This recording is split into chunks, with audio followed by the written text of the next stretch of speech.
This is Karen with newclevelandradio.net, and today I am doing an entertainment interview, and I'm really excited about it because we haven't been doing too many of these recently. Um, and as many of you know, for the last 2 weeks, I was out of commission for a while. I don't know if I was listening to music when I slipped and fell, or if music just sort of hit into my head after I fell. But I had a fall and I'm recovering from it. And now I get to learn more about Mason Wood, um, a musician who maybe you haven't heard of yet, but I think you're going to like his music. So, welcome, Mason. And tell us a little bit about yourself. You're a Midwest boy, but now you're a West Coaster.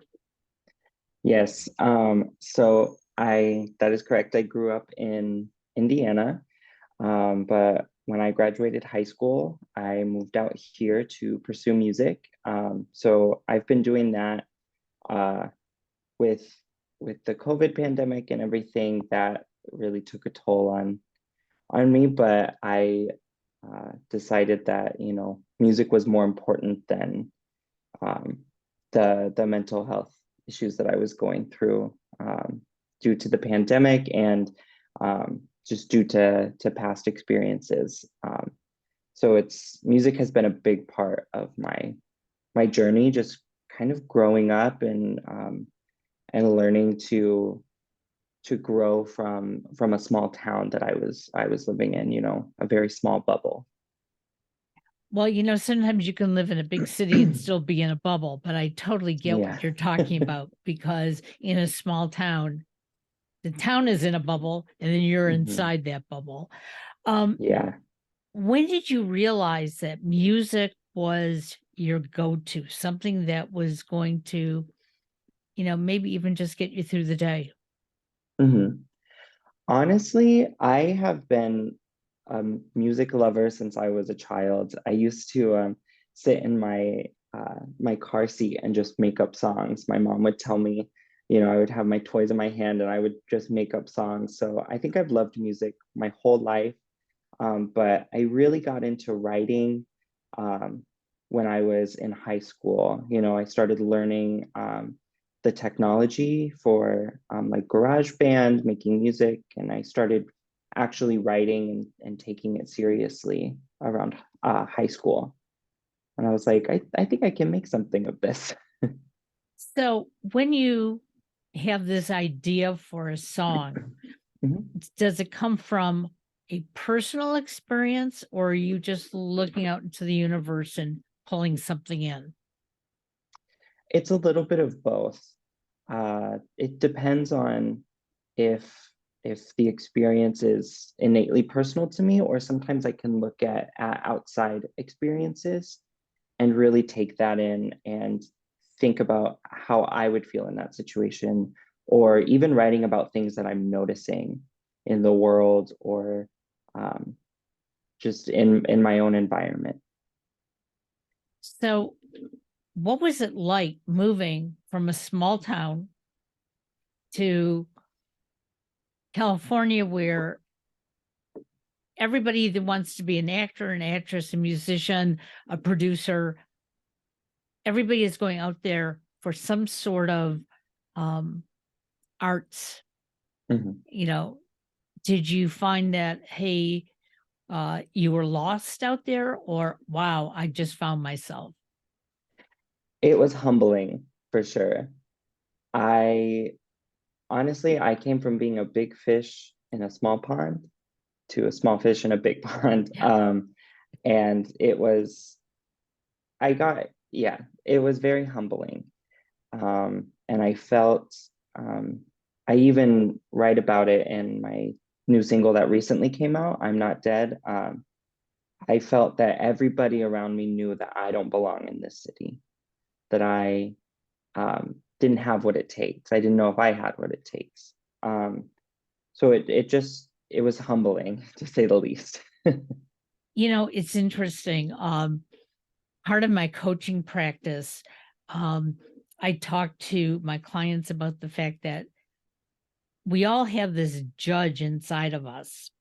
We don't really admit it because, people might think that we're nuts, but the reality is we all have a judge in us, and the judge is telling us, no, don't do that, or you're not good enough. And when we can break out of hearing that and, start asking the questions, is that really true? Or can I do it?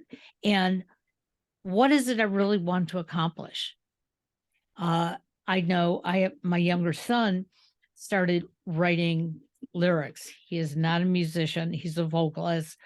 And he has written so many things that then he goes and finds somebody to help put the music together. But there had been days that he would say, oh, I just can't do this anymore. People won't ever appreciate it. And then he woke up one morning and he said, you know what? I appreciate it. So even if I spend my time writing and producing something, if I can like it, there must be at least one other person out there that likes it. Exactly. Yeah.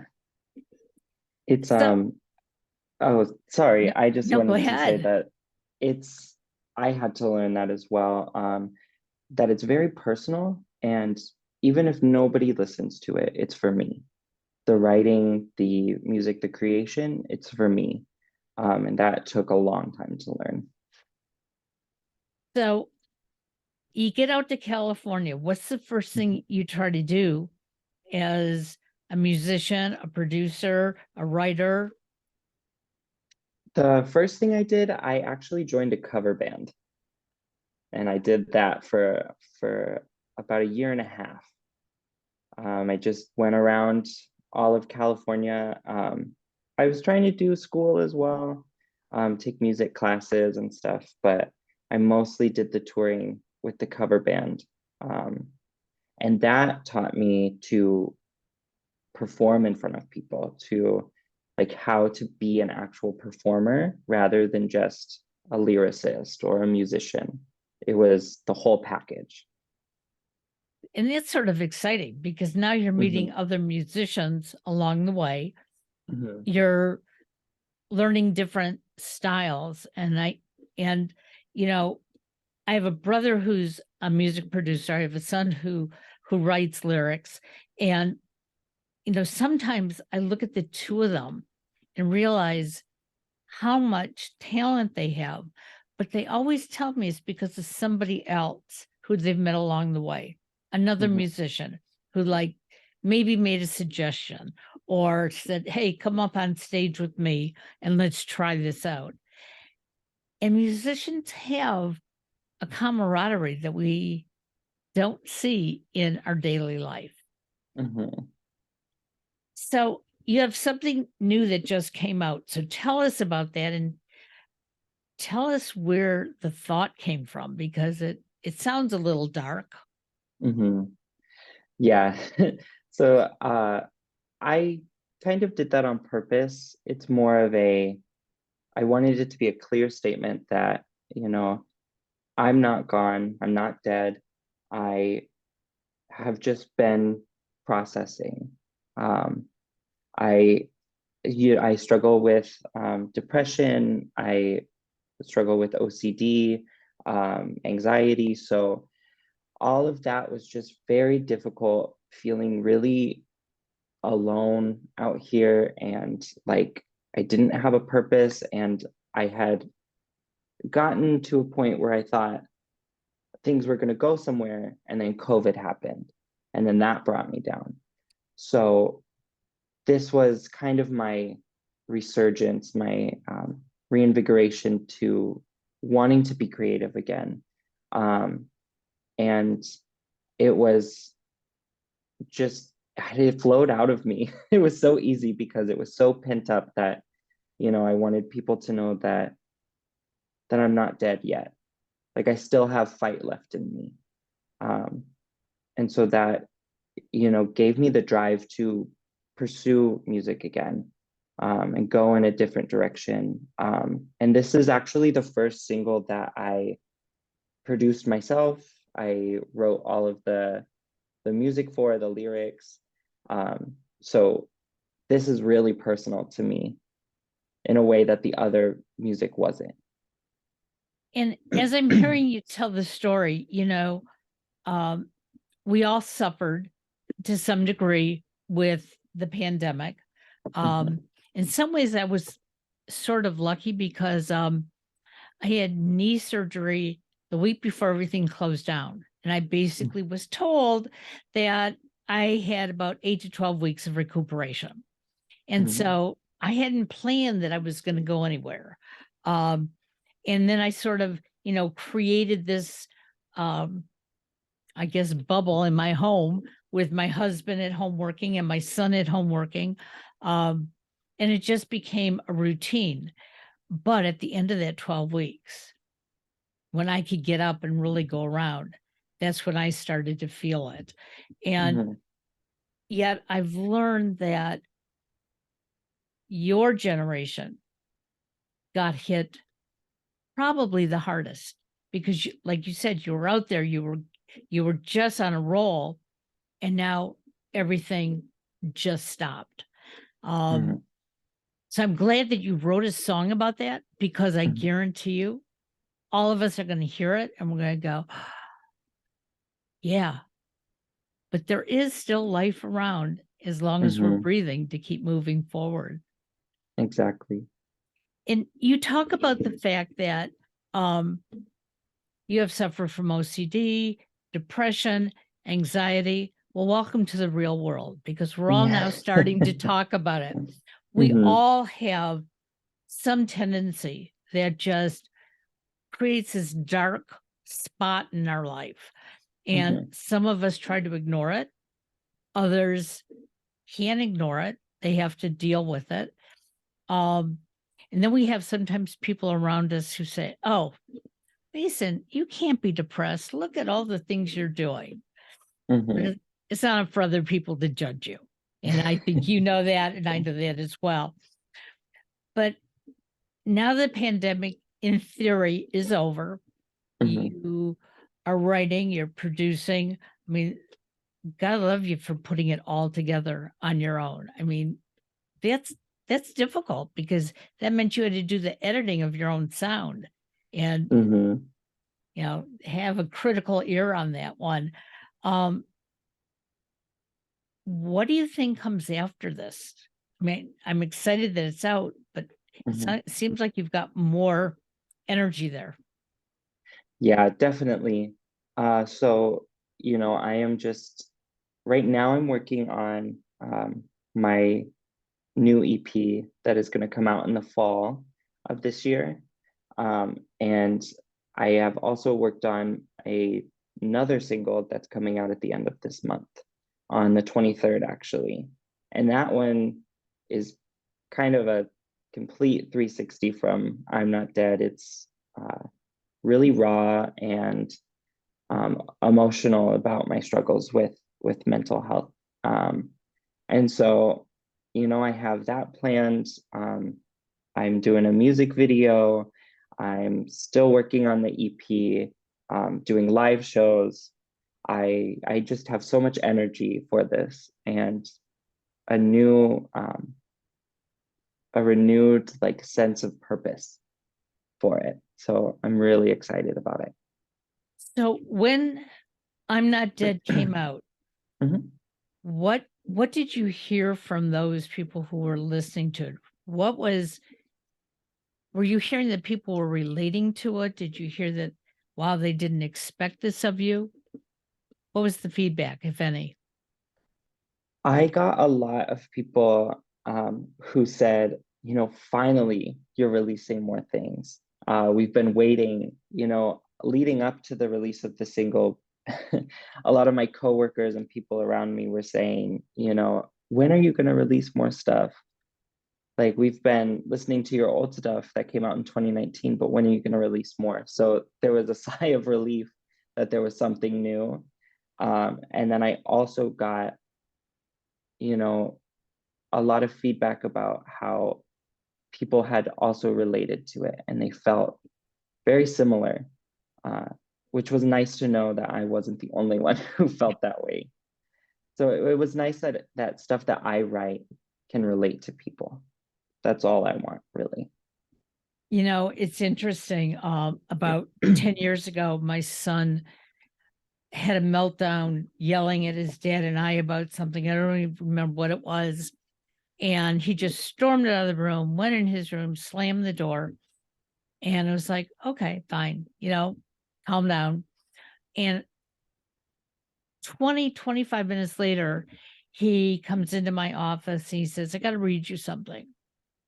And he reads me these lyrics. And I said, oh my God, that song is me. And he said, oh no, Mom, that's me. I said, well, it could be, but I can relate. And at first he was upset with me. He wanted me to see that that song was about him, but I took it so personally. And today now he totally understands, because whenever he does perform it, people will say almost the same thing. How did you know my feelings? Wow. And he'll go, because those were my feelings when I wrote that song. And I think that's the best compliment that anybody can get out there. And I have a feeling that the more of us who listen to your music, we're going to really relate with each other. And that's across numerous age spans, because my age group never talked about mental health. And now we're trying to say, yeah, maybe that was my problem. Maybe it's my problem today. How do I fix it? And it's because of musicians like yourself who are bringing those lyrics to us. And it's entertainment, but it's also a learning experience. And I'm sure, that makes a difference. Yeah, absolutely. So when you've gone back home to Indiana after being a California guy, do they see you as still that small town guy, or do they now see you as, wow, look, he's made it? You know, they still see me as their little brother. Okay. Really, no matter what happens, my sisters, who still live in Indiana, will always see me as their little brother who annoys them and makes them laugh and is just kind of goofy. But they have also mentioned how they are proud of me for pursuing what I want and going after it, because I'm the only one who has moved from Indiana in my family, and it's just, I think that it's nice to see that I'm pursuing something. So I've heard that they are proud, Well, that is but wonderful. yeah, I will always be, their little brother or, their grandson or something. That won't change. Well, when you're the youngest in the family, I Mhm. don't care how old you are, you're still considered the baby of the family. I have Yeah. 2 older brothers, and up until my mother got ill and passed away and I was there taking care of her, I really was called the baby. But Mhm. when I went and helped take care of her, it was like they started like looking up to me. It's like, no, no, no, no. Don't have to look up to me. But no, I'm not a baby anymore. I have grown Yeah. up. But I think in some ways it still is very loving that, Mhm. they still see us as that maybe special one in the family. Mhm. So this new EP that you're going to release at the end of the month, tell us the name of it. So the name of it is actually going to be Golden Hour. It was going to be Hollywoodland, but as I listened to the songs that I've been working on, I was actually during Golden Hour, and I was just looking out my window and I thought, I am kind of in the golden hour of my life. I am in this moment that's very critical and doesn't last very long. So I might as well enjoy it right now. And so, with all the things surrounding me, how am I going to be content and be calm with all the hectic stuff going around? And after that, that just opened up the whole EP. So, yes, it'll be titled Golden Hour. I love that. And, you say that, this is your time, Mhm. but your whole life is your time. And Right. I'm hoping that you understand that. I didn't understand that until I was halfway where I considered my lifespan. And I woke up one day and I said, all I do is make other people happy. What Mhm. about me? And then I felt selfish. And then I said, no, it's not selfish. I am allowed to find those happy moments. And too many of us just waste that time. We keep putting everything on the back burner. I'll Mhm. get to it. I'll get to it. I'll be happy when. And the reality of it is that if we just do a little bit for ourselves each day, that can take the murmuring world Mhm. off of our shoulders. Exactly. So, how can our listeners find you? They can find me on Spotify. I'm on Apple Music. I'm even on Amazon Music. I am also on Instagram. It's mason.online. And I also have a website, which is www.masontimber.com. Well, we're going to get all that out in the show notes. So there's no Mhm. reason for anybody to say, hey, I don't know how to find Mason's music. Um, Mhm. Go out and listen to it. And I think you'll enjoy it. Um, maybe Mason will give you that little urge to say, hey, I need to make a change in my life as well. I need to start living it. Um, let's not waste another moment because we don't know what tomorrow brings. And Mhm. I'm so glad that Beatrice sent me your information and said, hey, Karen, are you up to this? And it's like, I'm always up to talking to people about music. It's in my blood, although I will tell you, I cannot sing. I've never tried to write lyrics.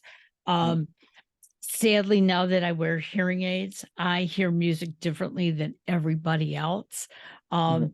which, is a little sad to me because there are certain pitches of music that just don't resonate, but I still listen and I still Mhm. enjoy, and it makes my day so wonderful. So Mhm.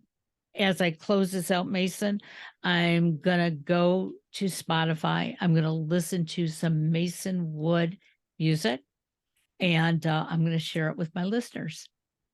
Thank you so much. Thank you for having me. This was great. Absolutely. And next time you come and perform in Cleveland, let us know. Okay. Of course, I will. Uh, You'll be the first to know. Very good. Thanks. Have a great day. Thank you. You too. Bye. Bye.